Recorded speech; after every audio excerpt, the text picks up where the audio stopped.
यीशु मसीह ने उन्हें एक कहानी सुनाई। किसी मनुष्य के दो पुत्र थे।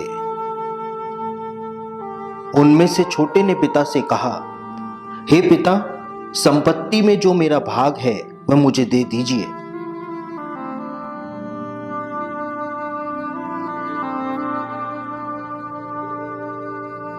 पिता ने उनको संपत्ति बांट दी।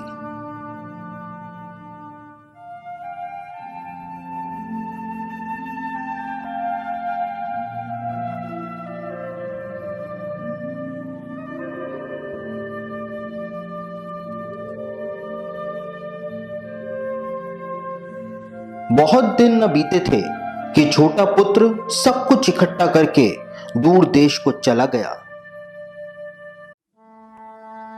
और वहां कुकर्म में अपनी सारी संपत्ति उड़ा दी। जब वह सब कुछ खर्च कर चुका तो उस देश में बड़ा अकाल पड़ा और वह कंगाल हो गया। इसलिए वह उस देश के निवासियों में से एक के यहां जा पड़ा। उसने उसे अपने खेतों में सूअर चराने के लिए भेजा और वह चाहता था कि उन फलियों से जिन्हें सूअर खाते थे अपना पेट भरे, और कोई उसे कुछ नहीं देता था। जब वह अपने आपे में आया तब कहने लगा, मेरे पिता के कितने ही मजदूरों को भोजन से अधिक रोटी मिलती है और मैं यहां भूखा मर रहा हूं। अब मैं उठकर अपने पिता के पास जाऊंगा और उससे कहूंगा कि पिताजी, मैंने स्वर्ग के विरोध में और तेरी दृष्टि में पाप किया है। अब इस योग्य नहीं रहा कि तेरा पुत्र कहलाऊं। मुझे अपने एक मजदूर के समान रख ले। तब वह उठकर अपने पिता के पास चला।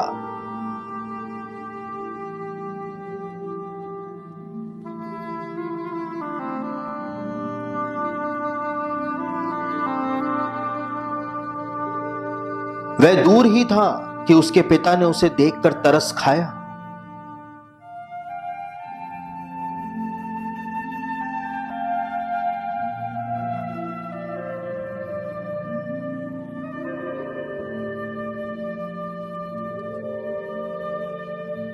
और दौड़कर उसे गले लगाया और बहुत चूमा। पुत्र ने उससे कहा, पिताजी, मैंने स्वर्ग के विरोध में और तेरी दृष्टि में पाप किया है और अब इस योग्य नहीं रहा कि तेरा पुत्र कहलाऊं।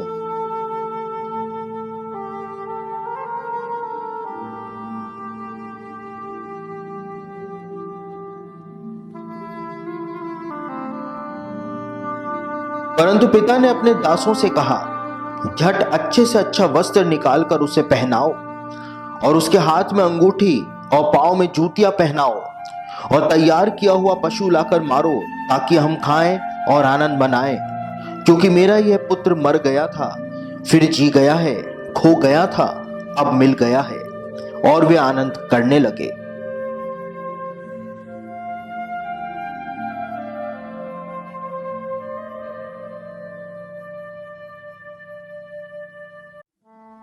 परंतु उसका जेठा पुत्र खेत में था। जब वह आते हुए घर के निकट पहुंचा तो उसने गाने बजाने और नाचने का शब्द सुना। अतः उसने एक दास को बुलाकर पूछा, यह क्या हो रहा है? उसने उससे कहा, तेरा भाई आया है और तेरे पिता ने तैयार किया हुआ पशु कटवाया है, इसलिए कि उसे भला चंगा पाया है। यह सुनकर वह क्रोध से भर गया और भीतर जाना ना चाहा। परंतु उसका पिता बाहर आकर उसे मनाने लगा। उसने पिता को उत्तर दिया, देख, मैं इतने वर्ष से तेरी सेवा कर रहा हूं और कभी भी तेरी आज्ञा नहीं टाली, तो भी तूने मुझे कभी एक बकरी का बच्चा भी ना दिया कि मैं अपने मित्रों के साथ आनंद करता। परंतु जब तेरा यह पुत्र, जिसने तेरी संपत्ति वेश्याओं में उड़ा दी है, आया तो उसके लिए तूने तैयार किया हुआ पशु कटवाया।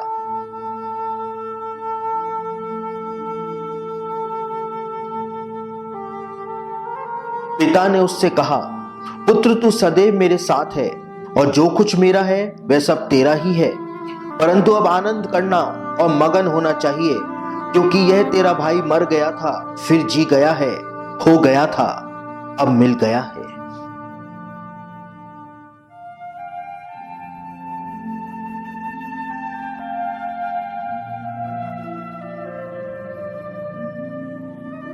यीशु मसीह के जमाने के जो श्रोता थे, जब उन्होंने इस कहानी को सुना तो कहानी में जो इस पुत्र ने अपने पिता के साथ किया था वह बहुत ही ज्यादा अपमानजनक था। अपने पिता के जिंदा रहते अपने पिता से अपना हिस्सा मांगना, यानी इस बात की इच्छा प्रकट करना कि पिता जल्द से जल्द मर जाए, यह पिता के लिए अपमानजनक बात थी।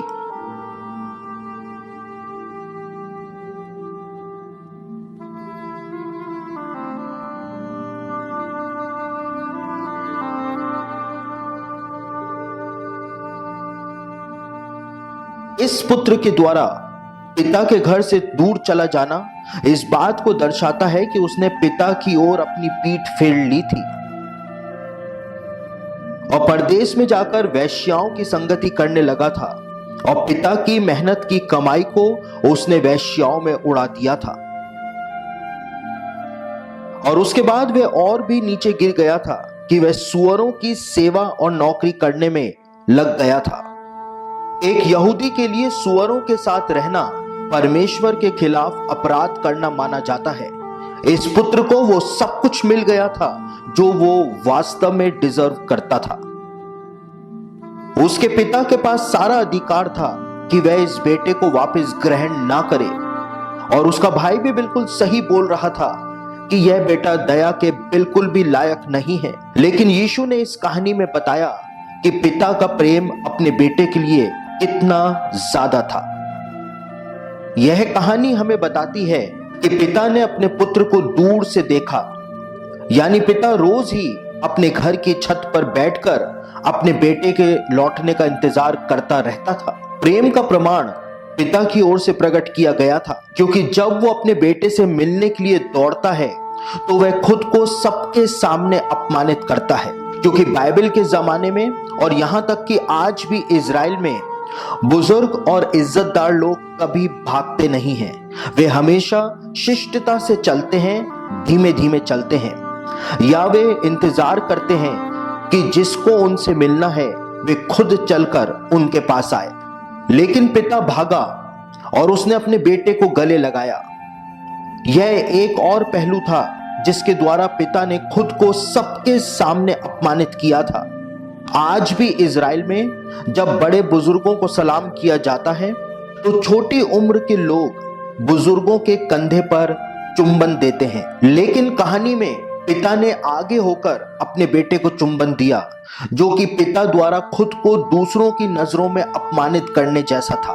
कहानी बताती है कि उसके बाद बेटे ने जो सोचा था वो पिता से कहा कि पिताजी, मैंने स्वर्ग के विरोध में और तेरी दृष्टि में पाप किया है और अब इस योग्य नहीं रहा कि तेरा पुत्र कहलाऊं। पुत्र ने सोचा था कि वो पिता से बोलेगा कि मुझे अपने एक मजदूर के समान रख ले, लेकिन पिता ने उसे यह वाक्य बोलने ही नहीं दिया। पिता अपने सेवकों की ओर घूमा और कहा, झट अच्छे से अच्छा वस्त्र निकालकर उसे पहनाओ। बाइबल के स्कॉलर्स का कहना है कि बाइबल के जमाने में घर में सबसे अच्छा वस्त्र परिवार के मुखिया के पास हुआ करता था। जब पिता ने अपने बेटे को अच्छे से अच्छा वस्त्र पहनाने को कहा तो उसने अपना खुद का सबसे अच्छा वस्त्र उसे पहनाने की आज्ञा दी थी। यह काम अपने बेटे को बहुत ज्यादा सम्मान देने के लिए पिता ने किया था।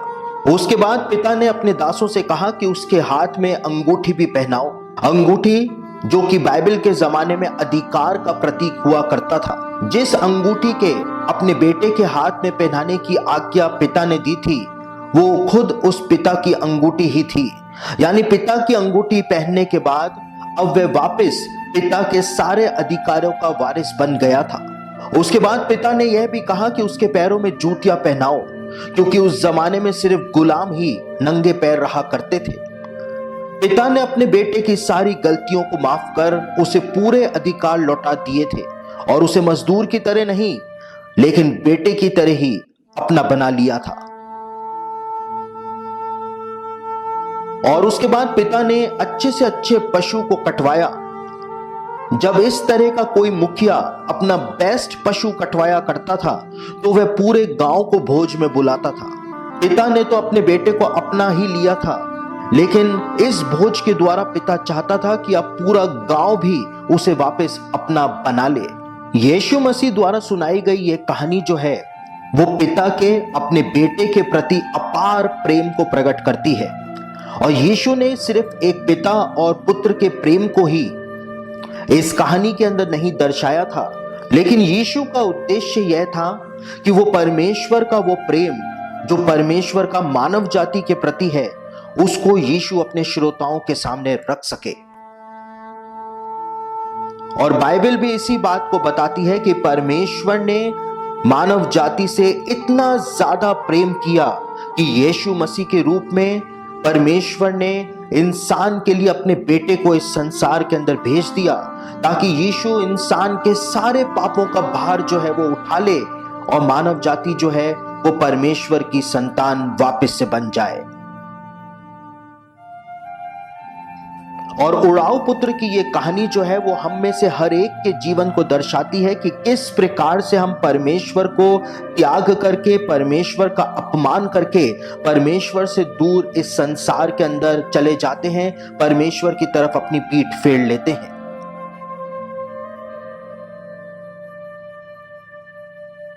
लेकिन कहानी में जिस प्रकार से यीशु ने बताया है उसी प्रकार से परमेश्वर साल पर साल हमारा इंतजार करता रहता है कि कब हम वापस लौट करके आएंगे।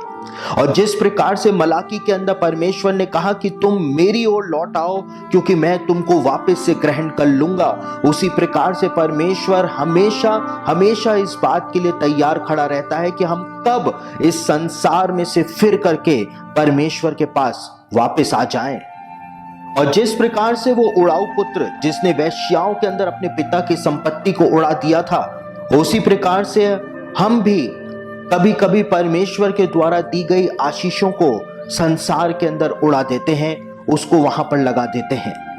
और जिस प्रकार से वो उड़ाऊ पुत्र सुअरों की सेवा करने में लग गया था, जो सुअर कहते थे उनको खाने की वो सोच रहा था, उसी प्रकार से इंसान जो है जब अपने पापों के अंदर फंस जाता है, परमेश्वर की तरफ पीठ फेर लेता है, परमेश्वर का अपमान कर देता है, तो वो वास्तव में उसी गर्त के अंदर चला जाता है जिस प्रकार से वो उड़ाऊ पुत्र चला गया था। लेकिन यीशु मसीह के रूप में परमेश्वर ने हमारे लिए एक उपाय कर रखा है। और जिस प्रकार से वो उड़ाऊ पुत्र जब अपने आपे में आया तो वो अपने पिता के प्रेम को जानता था कि पिता जो है उसको वापस ग्रहण कर लेगा। और उसी प्रकार से जब हम अपने आपे के अंदर आते हैं और हम आ करके पिता के सामने, परमेश्वर के सामने जब हम क्षमा मांगते हैं, तो जितना हम सोच सकते हैं उससे भी ज्यादा प्रेम जो है वो परमेश्वर प्रकट करके दिखाता है। परमेश्वर एक व्यक्ति को वापस से ग्रहण करता है उसके पश्चाताप को देखने के द्वारा, और उसको वापस से सब चीजें रेस्टोर कर देता है। उसके पूरे जीवन को यीशु मसीह के द्वारा बदल करके परमेश्वर रख देता है। इस कहानी का उद्देश्य सिर्फ यीशु द्वारा इस बात को बताने का था कि परमेश्वर कितना ज्यादा प्रेम इंसान से करता है।